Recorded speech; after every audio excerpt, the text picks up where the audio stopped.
बर'फोरनि आलादा बड'लेण्डनि सिमाङा बिटिआर गोरोबथानि गेजेरजों थुंगे मारबाय नामा? आलादा बड'लेण्डनि बाथ्राया कमप्रमाइज जामारबाय नामा?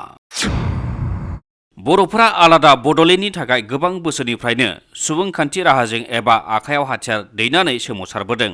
गोबाङा बड'लेण्ड सोमावसारनायनि मुङाव मुंख्लं जादों, नोरजिया जादों आरो अनागार खालामजाबोदों खुंथाइजों। बिसि गोरोबथानि उनाव बिटिसि गोरोबथा आरो थामथियाव बिटिआर गोरोबथा। नाथाय बिटिआर गोरोबथाजों आलादा बड'लेण्डनि सिमाङा कमप्रमाइज जामारबाय नामा? बे बिथिङाव नब कुमार सनियानि ओरैबायदि बिबुंथि। যিসকল বড়ো যুৱকৰ সপোন আছিল এখন সুন্দৰ বিদ্যাপূৰ্ণ বড়োলেণ্ড, তেওঁলোকে বড়োলেণ্ডটো বাদ দিয়ে, বড়োলেণ্ড অলৰেডি কম্প্ৰমাইজ হৈ গ'ল। তেওঁলোকে দেখিছে উন্নয়নৰ ক্ষেত্ৰত কাৰোবাৰ ইভেণ্ট তেওঁলোকে কোনোবা এজন ইএম টেবুলক কৰিব গ'লে আজিকালি ঘণ্টা ঘণ্টা বহি থাকে।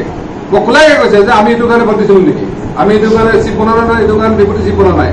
তেওঁলোকে এটা আশা এটা প্ৰত্যাশা কৰিছিল, অলৰেডি মানে চুক্তি হোৱা বহু মাহ হৈ গ'ল। নিউজ ডেস্ক ইনসাইড এনি बर'।